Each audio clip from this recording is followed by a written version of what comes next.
Klaipėdos regiono EURES patarėja Asta Milvydienė. Labą dieną visiems. Šiandien noriu pristatyti naują paslaugą darbo biržoje, tai yra EURES biurai, ką jie atlieka, kadangi mes visai neseniai įsijungėm į senojo žemyno Europos bendriją, Europos Sąjungą, kurios plėtra vyko 5 etapais iki šių metų gegužės 1 dienos ir čia galite matyti, kada prisijungė kokios šalys, kuriais metais. Ir paskutinis didžiausias plėtros etapas vyko šių metų gegužės 1 dieną, kuomet į ES gretas papuolėm ir mes, Lietuva, o tolimesniuose plėtros planuose nusimato priimti Bulgariją, Rumuniją ir Turkiją. Laisvas asmenų judėjimas tai teisė darbuotojams iš ES laisvai judėti, darbo tikslais įsidarbinti bei pasibaigus darbo sutarčiai likti, gyventi toje šalyje narėje, kurioje ir dirbo. Kartu judėti su darbuotoju gali ir jo šeimos nariai. O šeimos nariais yra laikomi darbuotojo sutuoktinis, vaikai iki 21 metų, bei darbuotojai išlaikytiniai. Tai gali būti globotiniai arba gali būti invalidai. Laisvas asmenų judėjimą riboja dažniausiai pasitaikančios kliūtys yra neaiškumai dėl diplomų ar kvalifikacijos pripažinimų, taip pat kiekvienos valstybės narės savitos vidaus taisyklės bei nuostatos ir didžiausias trūkumas, kuriuo mes dabar susiduriam, tai yra kalbos barjeras. Tai yra dauguma mūsų valstybės piliečių dar nemoka pakankamai kalbos, kad galėtų įsidarbinti kitoje ES valstybėje. Visos minėtos teisės ir laisvės, kas susijęs su laisvo asmenų judėjimu mūsų valstybės piliečiams, įsigalios tik po pereinamųjų laikotarpių pabaigos. O pereinami laikotarpiai yra skaičiuojami pagal formulę 2+3+2. Tai yra dabartinės senosios šalys narės gali taikyti pereinamus laikotarpius pradžiai 2 metam, toliau apsvarstę visus peržiūrėję savo 2 metų pozicijas darbo rinkoje, jie gali dar taikyti 3 metų laikotarpį, tai jau bus 5 metai, po 2 etapų gali uždėti dar 2 metų pereinamąjį laikotarpį, tik įrodžius esant rimtų problemų darbo rinkoje. Tokios rimtos problemos gali būti aukštas nedarbo lygis arba padidėjęs po tų 5 metų. Šiuo metu pereinamus laikotarpius mums taiko šios šalys. Tai Airija, Jungtinės karalystės ir Švedija netaiko pereinamų laikotarpių darbo jėgai, tačiau Airija, pavyzdžiui, taiko 2 metus socialiniam išmokom pereinamus laikotarpius, Anglija taiko 1 metus pereinamų laikotarpį. Toliau Austrija ir Vokietija taiko didžiausius apribojimus ir griežčiausius, tai yra 2 metam ir jie numato taikyti iš viso 7 metam. Likusios valstybės taiko 2 metam pereinamąjį laikotarpį. Portugalija planuoja įsileisti iš kiekvienos dabar naujos šalies narės po 6500 darbuotojų per metus. Tai yra, jie taiko kvotas. EURES tai yra bendradarbiavimo tinklas, kuris jungia visas valstybinės užimtumo tarnybas visoje Europos ekonominėje erdvėje. Viso EURES tinkle yra 28 šalys šiandien. EURES bendradarbiavimą koordinuoja Europos komisija. Čia paminėtos visos tinklo šalys narės, tai yra 15 ES šalių, plus Norvegija, Islandija, Šveicarija ir 10 dabar naujų šalių narių, tame tarpe ir Lietuva. Pagrindinis EURES biuro uždavinys tai yra užtikrinti bendradarbiavimą ir keistis informaciją tarp kitų šalių EURES biurų ir EURES patarėjų ir taip skatinti mobilumą Europos darbo rinkoje. Pagrindiniai tikslai yra 3, tai yra informavimas, konsultavimas ir patarimai. Taip pat padedam darbdaviams įdarbinti kitų šalių darbuotojus, padedam susirasti darbuotojus iš esamos duomenų bazės EURES, taip pat konsultuojame pasienio regionus darbdavius ir darbuotojus. Prioritetai pagrindiniai būtų stebėti laisvas darbo vietas, daryti jas prieinamas visoje Europos ekonominėje erdvėje, taip pat užtikrinti paslaugų teikimą EURES ne tik tai savo šalies piliečiams, bet ir kitų šalių piliečiams, aktyviai bendradarbiauti su darbdaviais, nuolatos atnaujinti informaciją, fiksuoti darbo jėgos trūkumus ir perteklius kiekvienoje šalyje narėje, teikti ir atnaujinti informaciją apie pereinamus laikotarpius, užtikrinti pastovų EURES monitoringą veiklos ir įvertinimą. EURES patarėjas stebi laisvas darbo vietas, taip pat teikia informaciją darbdaviams apie EURES, teikia informaciją ieškantiem darbo, apie darbo jėgos trūkumus, perteklių, situaciją darbo rinkoje, gyvenimo ir darbo sąlygas, mobilumo kliūtis. Taip pat ieško sprendimo būdų, kaip išvengti butelio kaklelio efekto. Butelio kaklelio efektas, tai pavyzdžiui, gali būti vienam regione sukoncentravę didelis kiekis statybininkų, o kitam regione yra jų trūkumas. Tai mūsų veikla yra susisiekti su EURES patarėju, kur yra trūkumas, ir ten persiųsti žmonės, kurie sutiktų persikelti į kitą vietą. Taip pat mes inicijuojam ir vykdom tarptautinius projektus tarptautinėme lygmenyje ir atsiskaitom tiesioginiam viršininkui. Šiuo metu Lietuvoje yra įkurti 8 EURES biurai. Jie yra įkurti Vilniaus, Alytaus, Kauno, Klaipėdos, Šiaulių, Tauragės, Utenos ir Panevėžio darbo biržose. EURES vadybininkas, EURES koordinatorius ir finansininkas dirba Lietuvos darbo biržoje, o visose 46 teritorinėse darbo biržose yra EURES patarėjo padėjėjai. Taip Lietuva atrodo suskirstyta į EURES regionus. Klaipėdos regionui priklauso Kretinga, Palanga, Plungės, Skuodas, Šilutė, Telšiai, Mažeikiai. Klaipėdos darbo biržoje yra ir EURES patarėjas, ir EURES padėjėjas. Visose teritorinėse išvardintose biržose yra EURES patarėjo padėjėjai. Lietuvos darbo birža kaip valstybinė institucija vykdanti užimtumo politiką taip pat įsijungė į EURES tinklą ir papildė savo tinklalapį Lietuvos darbo biržą naujų puslapių Laisvas darbuotojų judėjimas.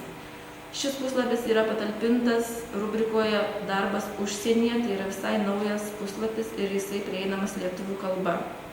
Jis susideda iš 4 skyrelių, tai yra pirmas skyrelis apie EURES, visa informacija, kas tai EURES, kokie tikslai, uždaviniai, taip pat visi EURES biurai Lietuvoje ir kontaktinės auditorijos, tai yra kaip susisiekti su mumis, su EURES patarėjais.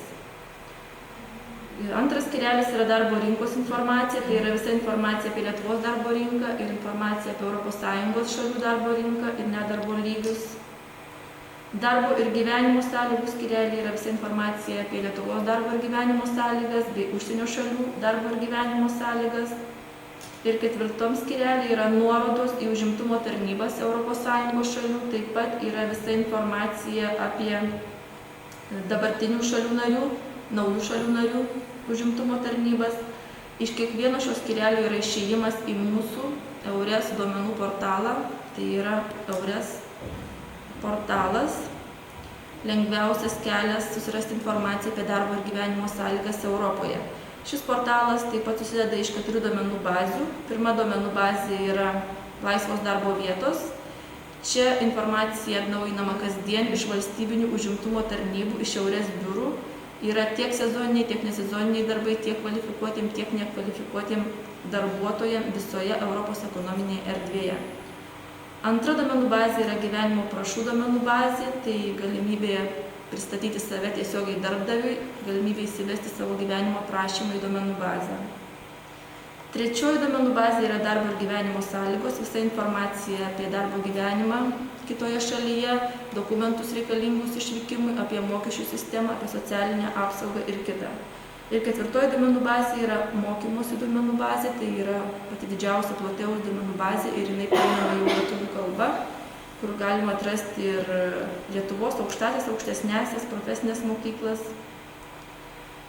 Šiek tiek informacijos ir statistikos iš mūsų duomenų bazės. Balandžio mėnesį didžiausias poreikis buvo šių profesijų darbuotojų, tai yra virėjų, padavėjų, barmenų, programuotojų, gydytojų, terapeutų ir kitų.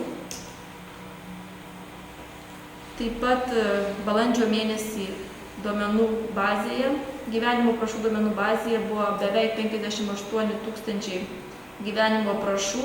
Šiai dienai yra lietuvių užsiregistravę apie 600 šioje duomenų bazėje. Didžiausia darbuotojų pasiūla buvo sistemos inžinieriai ir programuotojai, padavėjai, barmenai, registratoriai, prekybos vadybininkai. Tai yra tie asmenys, kurie daugiausiai suvedė savo gyvenimo prašų. Daugiausiai laisvų darbo vietų registravo įmonės iš Anglijos, Ispanijos ir Vokietijos. Vasario 1 dieną nedarbo lygis ES šalyse buvo 8%, čia dar be naujų valstybių narių. Didžiausias nedarbas buvo Ispanijoje, mažiausias Liuksemburge, Olandijoje ir Austrijoje.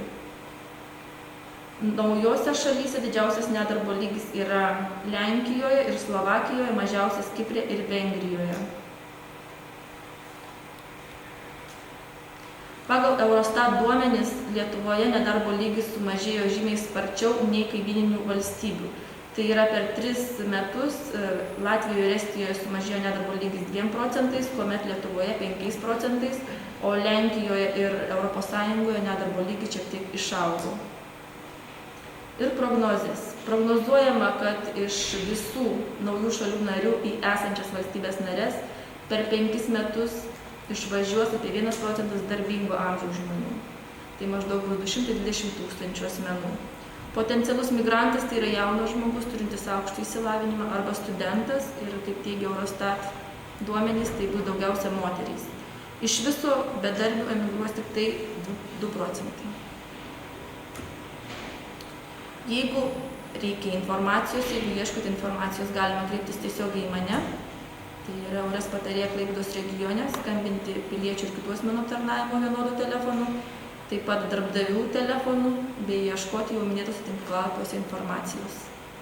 Aš norėčiau Palangos gyventojams, kurie domisi išvykimu į ES valstybės padirbėti arba mokytis, suteikti tokią informaciją, kad atvykę į darbo biržą Palangoje, Vytauto gatvė 63, jūs galite taip pat gauti informaciją apie tai, kur galima susirasti darbo, kokiose ES valstybėse, kokios darbo sąlygos yra tuose valstybėse, kokios mokymosi sąlygos. Ir aplamai visą tą informaciją, kurią jūs girdėjote, kurią pristatė EURES patarėja. Pas mus Palangos darbo biržoje irgi yra EURES patarėjo padėjėjas. Tas pareigas yra pavestas mūsų informacinio tinklo administratoriui Dariui Česnavičiui, taip pat kreipkitės. Tiesa, aš norėčiau priminti tai, kad kiek mums teko žiūrėti apie laisvas darbo vietas Ispanijoje, Prancūzijoje, Italijoje, paprastai yra pateikta ta kalba ir jeigu norite vykti į tą šalį, jūs turite bent elementariausiai mokėti, žinoti tos valstybės kalbą. Jeigu nežinote kalbos, tikrai galimybės įsidarbinti nebus didelis. Ir aplamai jaunimui norėčiau palinkėti, kad pagrindinis jų, kaip sako, ne profesijos, bet įsidarbinimo galimybių arkliukas turėtų būti jau ne tik profesija, bet ir kalbos žinojimas. Jeigu nežinote kalbos, nebylių, nemokančių, nežinančių, tikrai, jeigu nesupranti tos valstybės kalbos, į kurią nori vykti, vargiai ar tave priims. O jeigu konkrečiau Prancūzijoje buvom atsidarę Prancūzijos tinklapį, Prancūzijoje buvo daugiausiai aptarnavimo specialybių, tai buvo vairuotojai reikalingi, konduktoriai, kineziterapeutai, direktoriaus padėjėjo vietos, tokios. Jų nebuvo daug, kažkas buvo apie 30 paskelbtų darbo vietų, bet tų vietų yra, bet jūs turit patys ateiti, jums tos informacijos nesiteiks. Apie Dobinamą šalį jūs įeisit, yra darbo biržoje internetas ir atsidarysit tą tinklapį, parodys kokiam tinklapį, kaip įeiti, kaip išeiti, tą informaciją, jeigu tą kalbą žinot, jūs surasit. Nors dabar, kiek žinau, yra jau verčiami lietuvių kalbą tą informaciją, taip kad jeigu ne viską suprasit tą kalbą, galėsit pasižiūrėti ir lietuvių kalbą tą informaciją.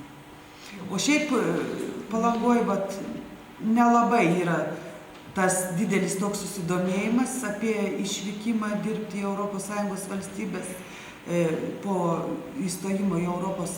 Po gegužės 1 buvo keletas žmonių, kreipėsi, bet tik tą vienintelę dieną. Daugiau susidomėjimo nebuvo. Gal žmonės per mažai turi informacijos apie tai, kur gali sužinoti. Taip pat, kad ši laida yra tas pristatymas, kaip sako, duos daugiau informacijos ir galimybės susiras darbo, jeigu domina, bet aišku, aš sakyčiau, kad specialistai turi likti Lietuvoje gyventi ir dirbti, nes jau greitai mes irgi prieisim prie to, kad kaip kitos ES valstybės, kad specialistų nebeliks, o liks nekvalifikuota darbo jėga, o visi, kaip sako, didieji specialistai nutekės į užsienio valstybės. Turbūt ES šito ir laukia.